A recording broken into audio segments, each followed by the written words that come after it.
Today, I am joined by none other than Daphne Bravo for a bit of change of programming. Daphne is a former Macy's retail buyer turned spiritual entrepreneur and brand alchemist. After nearly a decade of managing multi-million-dollar product lines in corporate retail, she's traded spreadsheets for sacred rituals. Founding D. Lauren B. That's a tongue twister. A modern business coaching firm that blends energetics with wealth activation. She's also founded Monarch Mastery School, a leadership academy for intuitive women. So recently she self-published her book, Back to Brilliance, and is here to talk about alignment as a tool for business success. So Daphne, welcome. Thank you. Thank you, John, for having me. Oh, you're very, very welcome. So this is a bit different. We're not talking about Amazon strategy, tactics. I guess we're talking about higher strategy, which is strategy of how you approach the business in the first place. So yeah, really, can you tell us a little bit about your story and how you went from corporate to being an alchemist? Yeah, so my story is one of misalignment and finding my own alignment, John. So I am the daughter of immigrants, and so my upbringing was all about finding corporate success and rising that corporate ladder as quickly as possible.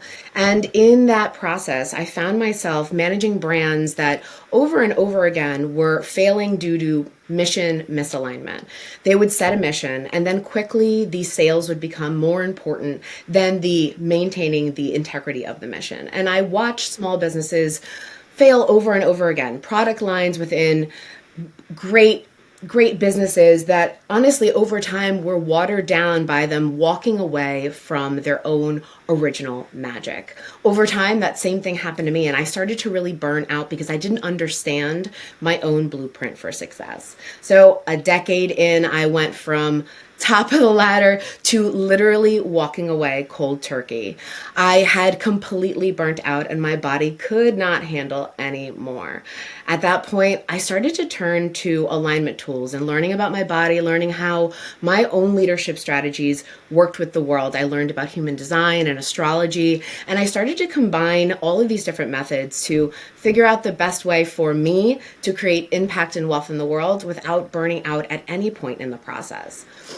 To prove this to myself, I actually launched a business in 100 days with a $100 investment that ended up featured on ABC News and went viral within a few months. Once I knew I had figured something out, I started to build a coaching firm to help other women do the same thing for themselves. So you said you launched a brand in 100 days. What was that? Correct. So as a first-time mom, I was a stay-at-home mom. I just walked away from my job, and I had been tasked at Macy's from doing a lot of the sales displays and helping the creative team come up with window displays. So in order to stay in my own wheelhouse, I used to walk the mall just to try to find direction and see all of the different retail displays and the things that I had helped put into place, right? It helped me maintain some of my self-worth in a time when I felt very lost. And something that kept calling to me was paper flowers, as random as that is. And after a few weeks, I decided I was going to try my hand at making my own. So I started making paper flowers, and knowing that I had no talent and no experience, I decided that for 100 days, I would make one flower a day, and I would write a heartfelt message with a wish of alignment or future success that I had for myself. And I would send it to a stranger. So I would leave it in random places. So it might be a supermarket, it might be a coffee shop, it might be a pet store. Wherever I was navigating that day in life, I would drop the flower. It turned so viral. People wanted to get in touch with me. People were finding me online, thanking me for their messages of inspiration, and immediately wanting to pay it back by buying flowers, which I wasn't selling yet. So for 100 days, all I did was create this demand. And at the end of 100 days, I actually had a few photo studios reach out to me, and I ended up making full wall paper flower displays as some of my first business ventures, 3 months into something I had never done before. Very cool. I love it. Sounds great. So, and you also talked a little bit about human design and astrology. Yeah. So human design is very similar. It's actually what determines your energetic blueprint. It mixes astrology with some Chinese medicine and some qi and some different cultural, spiritual practices to help your actual date, time, and location of birth, literally the longitude and latitude lines of where you were born in that moment, the astrological alignment that kind of is the celestial overlay of that point of birth, can indicate how you translate energy and how you find success. For example, I am personally a projector, which has a certain profile where I'm not meant to work more than 6 to 8 hours a week. So that is exactly how my business is structured, so that my systems do the work and my impact is such that when I put in the work, it's making the dollars, because my impact goes farther when I work aligned with my human design and my human blueprint. So that's the human design part. And the astrology part, is that separate or is that actually just part of the human design? Well, it's a piece of human design. I look at both. I look at astrology more as a navigation of time. So, for example, knowing your astrology helps you understand periods of tumultuousness in your external reality. So, this isn't necessarily anything that's indicating your personal actions, but it's more environmental. And so, how we navigate time is important, especially as a business owner. You wouldn't want to launch a business on a day that you know the external environment is going to be agitated or not in alignment with what your goals are. You talked. I know before when we were talking about this and planning for this podcast, you put something forward about spiritual handmade products. How Yeah. does how would you classify a spiritual or a handmade? I mean, handmade, yeah, spiritual product. What's a spiritual product? A spiritual product. So a spiritual product would be anything, any object or service that you're selling that has a non-tangible energetic element to it. So, for example, my paper flowers eventually became paper flower rituals, where people actually burn them or dissolve them in an effort to manifest or cleanse something, right? Those flowers are actually infused with Reiki energy as a Reiki master, and they're infused with intention. So there is a non-tangible spiritual element infused into it, which increases the value and increases the cost of actual production. Oh, cool. Couple of questions there. I guess Okay. one, I love the idea of products that people burn, Okay. consumable, great consumable products. Like They if you, are. They are. like usually people do Oh, this, my but mine are reorder rate. burnable. Um, and Reiki energy, like how do you do that? Like how do you put it into the product? Does that mean you have to manufacture it, or can you just kind of project it onto China, or how does if you're making it in China? But like how do you get the Reiki energy in, and how's that costed? How you said it costs more. Well, it costs more because it's energy, right? So in my world, pricing is based on energetic exchange. It's not just a matter of costs, right? Of physical costs. And so energetic exchanges, yes, if I'm physically with the product, I can infuse it right through my hands. Otherwise, yes, Reiki energy can be sent like any universal energy, can be sent through space and time. But all of that takes effort, right? It's not just, oh, it's going to be infused with Reiki. I have that intention. It's an actual action. And so I teach all of my clients that any action, even if it's a spiritual maintenance, it needs to be included in your pricing structure. It's also what makes your product unique. In an Amazon environment where we're flooded with factory direct products that are of low energetic vibe, the reality is that you standing out in that kind of market has a lot to do with how people perceive your product. And if you're able to infuse that extra and added benefit and explaining to people that the intention is X versus just here it is and here are the F&Bs, I'll sell it to you 99 cents cheaper. People are looking for more. In an environment of saturation, people are looking for more. And I also believe, like, yeah, in this world that has, the structure of religion has kind of broken down. Everyone is looking for meaning, meaning Cool. somewhere, whatever that may be, whatever methodology or group or energy that is. Yeah. Correct. Cool. So a little bit about bringing that into business, because I know you're a business coach. Yeah. How can I bring balance, structure, and flow into my business without burning out using the techniques that you use? So the first thing that I do with my clients is really pull an energetic blueprint report for them so that we can both understand what their natural leadership strategies are. And when I talk about natural leadership strategies, I mean you being able to show up week after week to perform in this certain environment without ever burning out. In fact, with the ability to maximize the pleasure that you feel for it. Because the reality is the sustainability has a lot to do with pleasure more than we want to admit. In business, we see people burn out consistently when they're rubbed up against dissonance and discord, right? When they're bumped up against issues. That's when people get stressed out. That's when people burn out easily, right? When they're constantly faced with problems. When you're constantly faced with problems, it's a sign of misalignment, a sign that your decisions are not aligned with your goals. And so the first thing that we do is pull that energetic blueprint to determine how long you should be working in a week and how your impact actually functions in the world. Are you somebody that says something and that resonates to a huge population? Or are you somebody that has to say something 80 times before your customers hear it? This is an actual thing that I can pull for you based on your human design blueprint. And so we start by actually formulating all of your systems to support your human energy capacity. Cool. I think actually, I think somebody sent me a link for that once. Are there like different sites you can pull your human design blueprint from? Where would you recommend going for that? There's a great site called My Body Graph that can provide few free human design reports. I actually use that information and then alchemize it through my business strategies, right? So that it's not just about, how you're processing your emotions, but how you're processing your emotions and how you're processing other people's feedback, is actually going to change your decision-making tactics. No, I love it. And there's a big difference between looking at something yourself and getting a coach, because absolutely. A coach is a reflection of you. So what about sustainable growth? So using this for sustainable growth, how can this be applied for sustainable growth? So when it comes to sustainable growth, I like to talk about what I call the Louis Vuitton effect. Okay. So if you think about the brand Louis Vuitton, their signature brand and their signature bags have remained unchanged for a very, very, very long time. In fact, their number of products in their line, although it has increased over decades, has maintained more or less their product category for the last few decades. How are they able to do that and continue to grow? This has to do with their truest dedication to their mission. The truest dedication of almost any brand that I've ever seen, in that they don't actually change their look. They don't change what they stand for. Year after year, all they do is raise their prices by 15 to 20% on the same exact brands. This creates scarcity because they only release a certain number of their products a year.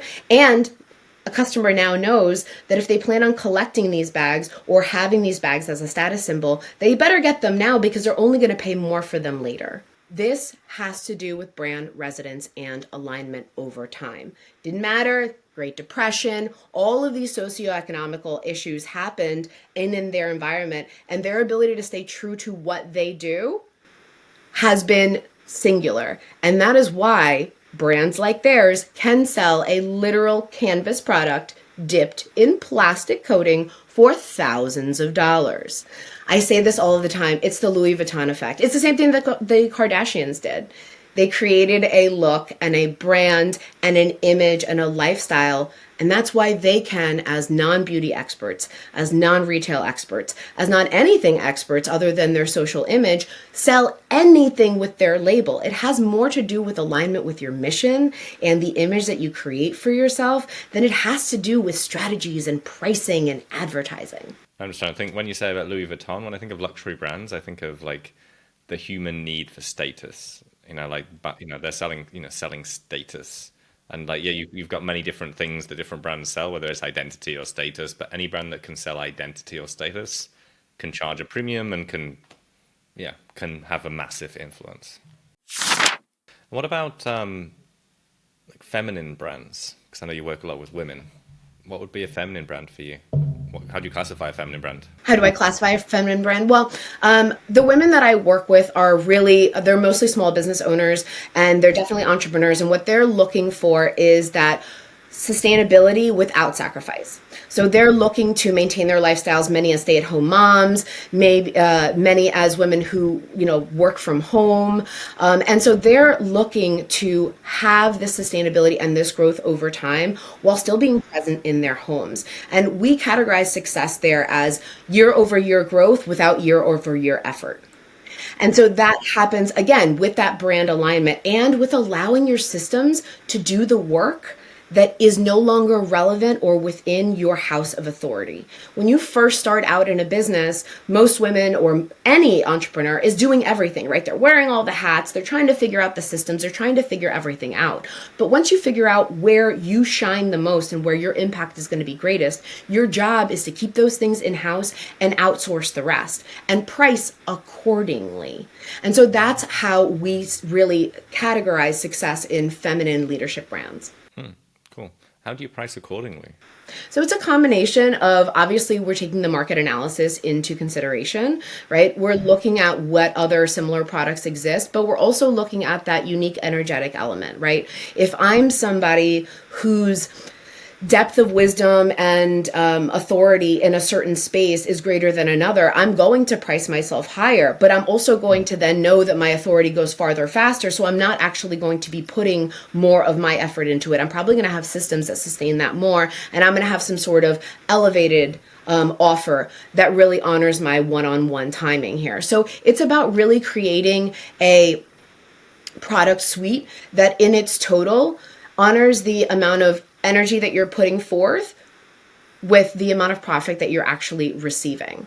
But you do also look at the market as well. Absolutely. So we'll look at your costs. We'll look at the market. When I'm working with energetic alignment, I am looking at the market more for parameters. But the reality is that the top of the market is charging for, again, those intangible elements, whether it's the status, whether it's the experience, whether it's the brand. We're doing the same thing. And what's the target? Do you have like a target margin that you work on with your clients, like a margin percentage or? Absolutely. I mean, less than a 50% margin is unacceptable in my work. 50% gross, net, Gross. like manufacturing costs gross. Okay, cool. Yeah, very cool. I mean, less than 50%, you won't get anything. No, exactly. Yeah, you won't make no money.